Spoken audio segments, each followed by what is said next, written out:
ThaBoxingvoice.com, here with the WBC lightweight champ of the world. What's it feel like to hear that now, champ? I mean, it feels great. You know, it's a dream come true. It didn't happen the way that I expected, but it happened. I worked my way up through the ranks. I won the interim belt, and that's what happens when you win the interim belt. If they vacate or franchise, then you become world champion. So that's what happened. What do you make of that whole franchise? Very odd situation because, you know, they vote on it, but if Lomachenko were to be defeated, he doesn't lose that franchise status. What do you make of all of that? Yeah, I mean, I feel like if Lomachenko or anybody needs to be franchised, it's gonna be Undisputed. They gotta go through me first. So even if Lomachenko beats Comey or Teofimo Lopez, I feel like he still would have to go through me to get that WBC title. Now, when Mauricio Suleiman was asked about that, he said that because he still holds a WBC belt, which is a franchise, that he would still be considered undisputed. But if the winner of Comey Lopez beats him, they wouldn't be considered undisputed because he can't lose that franchise. Don't you find that a little odd, you know, kind of funny that the way they're doing things? I mean, that really makes no sense to me because, you know, when it's undisputed, it's 50-50 either. One of the guys, yes, you're either gonna win or lose. If one guy wins it, he has all the belts. If the other guy wins it, he has all the belts. So if they win, they still have to fight me. But Lomachenko doesn't. That makes no sense to me. Now that decision was made last week at the WBC convention.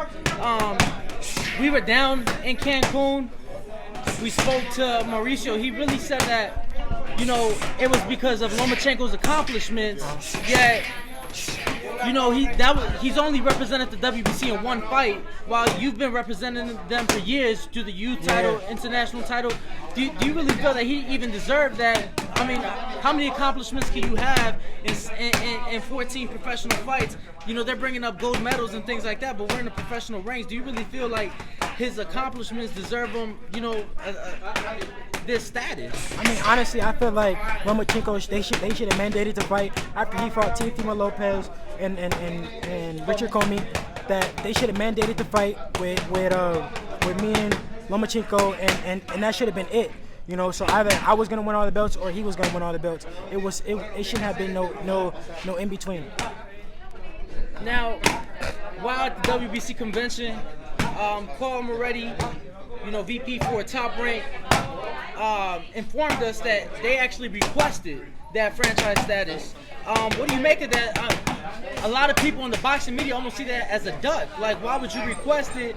You know, they say you're easy work. Well, why not just go ahead and take the fight and prove it? Yeah, he said I was a good little prospect. So if I'm a good little prospect, you know, you should just, you know, get me out the way. He could have easily got me out the way, and then everything would have been, you know, good. It wouldn't be none of this. But, you know, it's a lot of politics in boxing, and if I was so easy, he would have got me out the way. Did you feel disrespected to be called a good little prospect when, I mean, at that point you were already world champ? I mean, that's how he labeled me as a good little prospect. People say things every day, but at the end of the day, Lomachenko didn't want to fight me, and it showed, and the fans see it. So forget what he says. I don't think he ever boxed a day in his life. But Lomachenko know what it is. Can you kind of clarify? Was there ever a point in time in your professional career that Top Rank tried to sign you? Yeah. So for them to say that you're, you know, a good little prospect, I mean, don't you find that kind of odd? Yeah, I mean, I was a good little prospect when they wanted to sign me, you know, in the beginning of my pro career, maybe 3 years ago. But like I said, they can say what they want. At the end of the day, I'm world champion. He clearly didn't want to fight me, so that it is what it is. I'm on to the next. I'll be defending my belt November 9th, and that's it. Now we're about 11 days away from your upcoming fight. Can you tell us, man, any opponent yet? You got Hector Tanajara who turned down the offer, and I know things got a little tricky because, you know, for a while you had interim status. Now you're full world champ, so yeah, they have to be ranked and things of that nature. Yeah, that made it kind of different, you know, from having an interim title to the world title. So it's making it kind of hard to find an opponent, you know, in the top 15, especially with the, you know, this short of notice. But we did have a guy who was the initial opponent from the interim. from when I was gonna defend my interim belt. So he's been training. He's been ready. He's been preparing to fight me. So it's looking like that's gonna happen. But who's that? We'll see. We'll see. In the next couple of days, I'll be announcing the fight.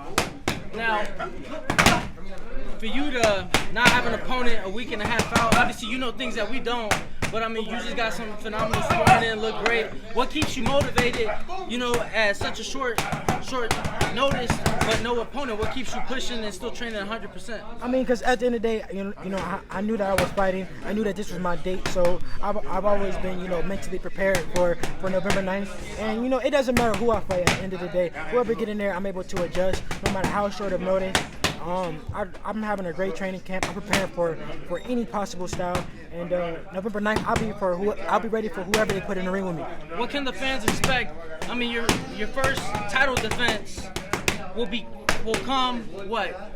10 days before your 21st birthday. Yeah. You'll be making your first title defense at the Staples Center of all places. A lot of legendary fights. What can the fans expect out of you come November 9th? I mean, fireworks. I've been putting on great performances. I'm getting better and better, and it just feels great that I'm world champion. It's motivating me to train even harder, to put on an even better performance, and show the fans that I deserve this title. No matter who they put me in there with. I'm gonna go in there and I'm gonna get the job done. Your father made a great point. In the last 30 years, it's been 30 years since a fighter of your age has made the amount of money that you make per fight, and that was Mike Tyson. What does it mean to you to be able to accomplish this? Because obviously you're not getting paid because of your looks, because of the way you talk, but because of your fighting style. Yeah. Talk to us about being able to make that happen. I mean, you're only 20 years old. I mean, it's a dream come true for me. I worked hard for it. Got a great team. Got a great team with me, and I'm getting better and better. I deserve this. I'm not like any of these other fighters, and that's why I'm saying that's why I deserve the money that I'm getting. I'm the youngest world champion in boxing. This hasn't been done in a long time. Lomachenko not ducking me for no reason. He's been calling out everybody. You name it. A lot of fighters ducked him. A lot of fighters fought him and got destroyed. And I'm 20 years old and I'm willing to fight him. So that speaks within itself. Now, I don't know if you want to say this on camera, but earlier you said you bullied the bully. And I mean, obviously that's evident. If his own promotion requested this franchise status. Yeah, I mean, Champ, can't wait to see you November 9th, man. And at the end of the day, they can't say that I'm high risk with no reward, because at the end of the day, if Lomachenko fight me or whoever fight me, they're gonna get paid good.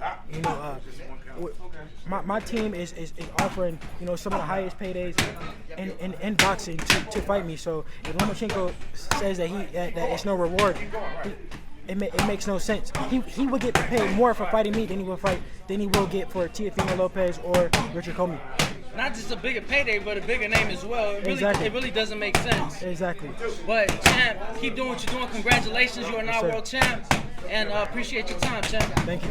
Yo, if you enjoyed the video, feel free to hit the like, subscribe, and share. As always, if you want to support us to the next level, head over to the patreon.com/ThaBoxingVoice. We have tons of exclusive from Border Wars, Entitled, betting shows, the list goes on and on and on. But in addition to that, if you guys have questions for fighters, trainers, and promoters, this is where you can submit them. We will run out, get these questions answered, and put it back on the show just for you guys. Appreciate it. Peace.